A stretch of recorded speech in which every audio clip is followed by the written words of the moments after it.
Business is more than grinding to get it done. It's people, process, and payroll done right. It's protecting your team, leveraging every penny out of every dollar to build and grow. From HR to insurance, from strategy to scale. We give you the playbook so you don't have to figure it out the hard way. This is the PEO Playbook, hosted by Chad Philly with Staff Brokers Inc. Get valuable insights and learn to grow your team without HR headaches. Let's get started. Good afternoon. Welcome back to this week's episode of the PEO Playbook at PEOPlaybook.com. This is Chad Philly. I'm Chad Philly with Staff Brokers, here with Staff Brokers CEO Marty Gray. We're talking everything PEO and how they help small businesses manage the everyday headaches associated with payroll, work comp, and human resources.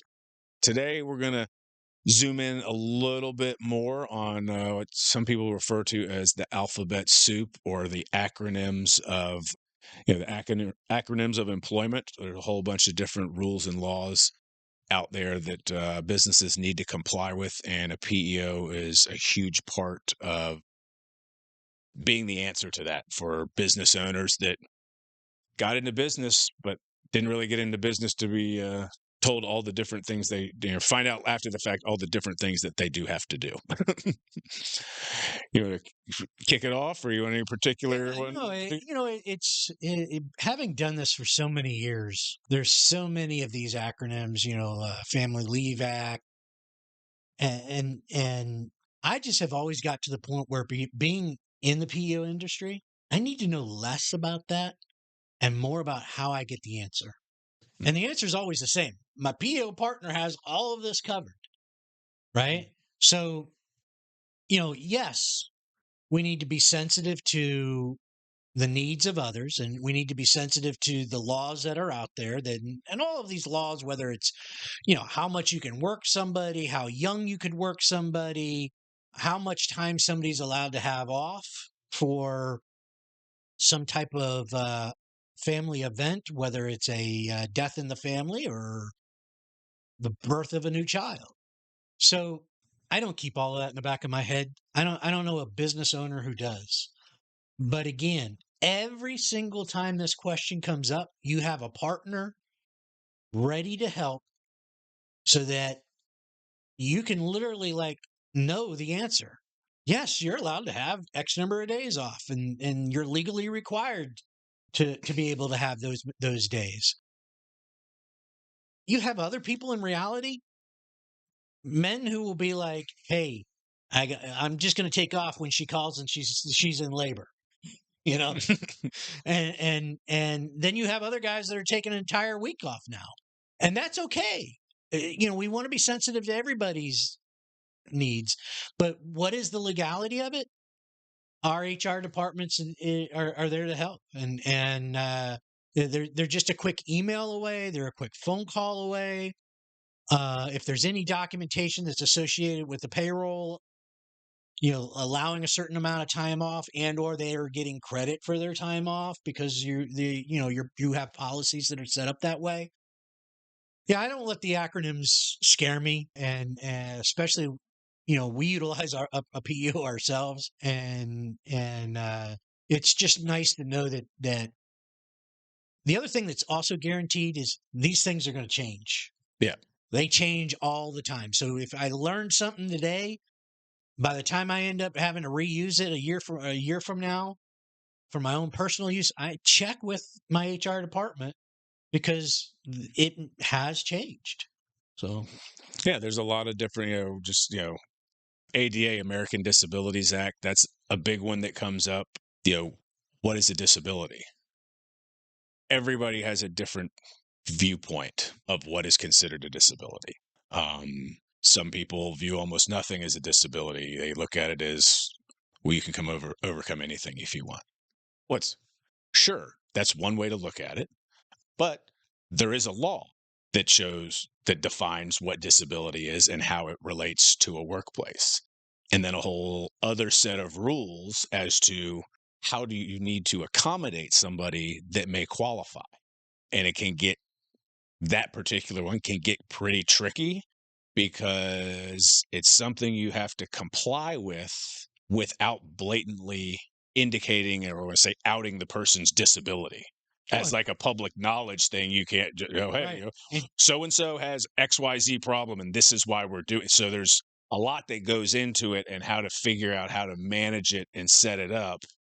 And that's where the PEO can help you figure out the lines. yeah, in some cases, it's not even something that's designed for a particular employee. It's a future employee. Mhm.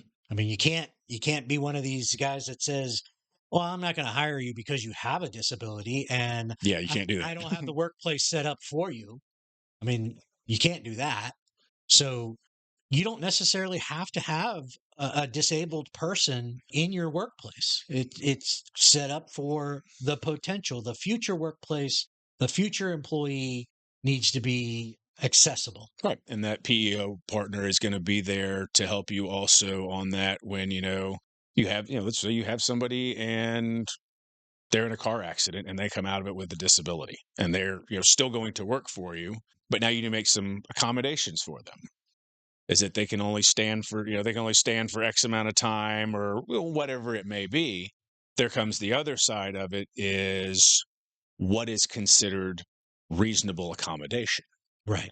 Is it, I don't know what, I can't think of a good example off, they need a quiet place to be by themselves because of reoccurring fear of this car accident they were in. Right. Well, if you're working a loading dock, But I'm just saying, example, like, is it reasonable that a client would have to build that person a place that they can go that is meets that quietness and requirement that they need? right.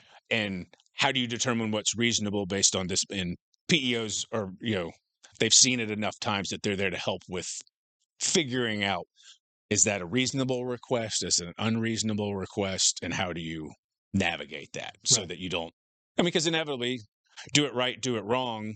If the person doesn't feel like they're being accommodated and they can find an attorney that thinks that there's an argument, you can do it right 100% of the way and still end up in a lawsuit. Just a matter of making sure that, your bases are covered Yeah. and having done it correctly or Yeah. as to the best of your ability. Yeah. There's no reasonable requirement to come back to the job if your disability is hindered from doing it. So, like a dock worker, somebody who's lifting sandbags or, Mhm. Boxes or whatever, loading trucks and unloading trucks, if their injury coming back is something that doesn't allow them to do that, well, you don't have to accommodate by saying you could just have to sit there and watch. Right. You can be reasonable and try to find a job that they are capable of doing. Mhm. But the last thing you want to do is force somebody to do something that their injury would only be aggravated by doing. Right. So that's just, that's one example. There's, you briefly mentioned Family Medical Leave Act. That's the amount of time that people may take off for the birth of a child, a death in the family, take care of a sick one, a loved one. Those rules and regulations are not universal throughout the United States currently. Different states have different mandates that tie into that, and which, as far as what you are required to do. So that's something that the PEO is there to help with. Just depending on location, you may have different answers as far as Yeah. what you have to do. This actually is one of the few places, I tell you, for the most part, PEOs stay out of our clients' business, prevent from telling them what they have to do, Mhm. right? But there are a few incidents where the PEO tells our client what they have to do. And a great example would be an employee who takes time off to go, for a family member's death, right? Well, there's a law there that says they're allowed to do that. And if you fire the person because they did it, that's going to come back as a slingshot on the client. Mhm. So, those are the types of situations where, you know, the client's all upset. Oh, this guy left it, says he's had a family member lost, blah, blah, blah, blah. Well, document why he's gone, but he's done a good job of documenting why he's gone, and you should not fire him for that. Right. Well, again, reminds me of my brother who fired people for falling off of a building. You're fired if you fall off. If you fall off, you're fired before you hit the ground. What I was going to say, FMLA is a great example because standardly you are not required to follow the letter of the law of FMLA until you are at 50 employees. You start a small business, you grow, you cross that threshold, you've created now you've gotten yourself to the window where you have to do these things.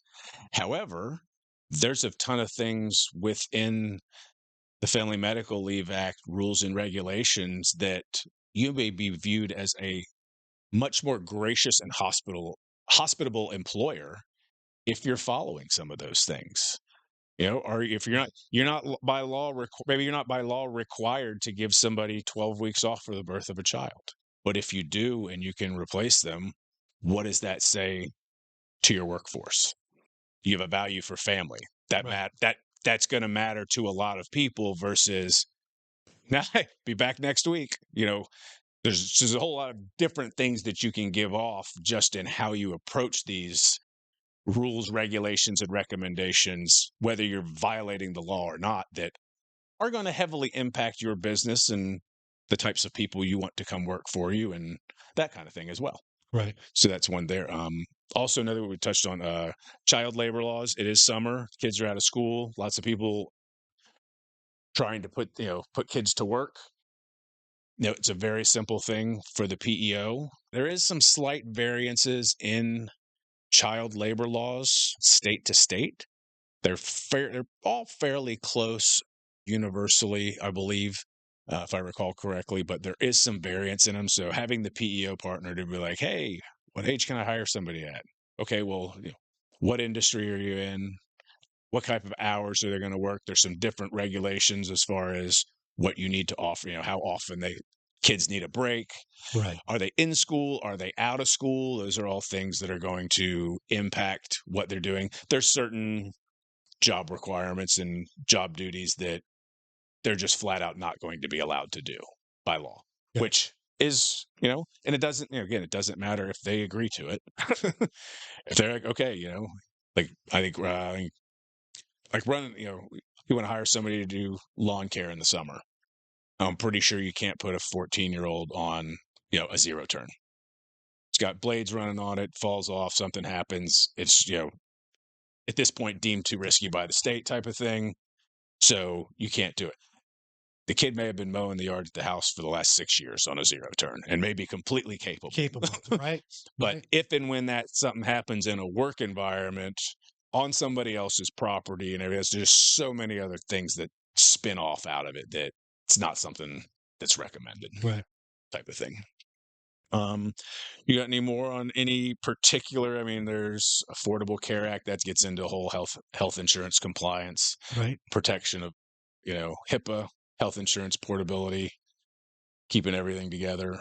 Equal opportunity employment, that's a big one. Making sure you have your guidelines in line and working order in your hiring processes so that you're not showing any patterns of potential discrimination or prejudice to any particular groups, that everyone does have a legitimate opportunity to equal opportunity to potentially work for you as well. Yep. And again, it's all about, you're not expected to just know this stuff. And as we grow as business owners, we now have somebody who, we can go to and ask, hey, how do I do this? How do I fire this particular person over this particular person? And again, it's this policy and procedure thing that they just help with so much. Just making sure it's done right. Right.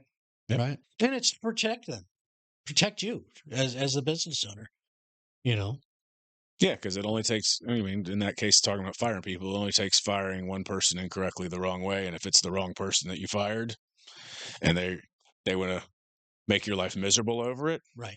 they might very well be able to. So, but that's what the PEO is there for. Make sure you got the best policy and procedure and know how to, know how to do it the right way so that you're as well protected as possible. Well, I think that's it for this episode. Appreciate you joining us on the PEOPlaybook.com and hope to see you next time. Thanks for tuning in to the PEO Playbook, where we help business owners unlock the power of PEOs and take their team to the next level. This episode was proudly brought to you by Legacy Sales Engineering. If you're ready to simplify HR, scale your business, and put the right team behind you, visit staffbroker.net to get started with Staff Brokers today.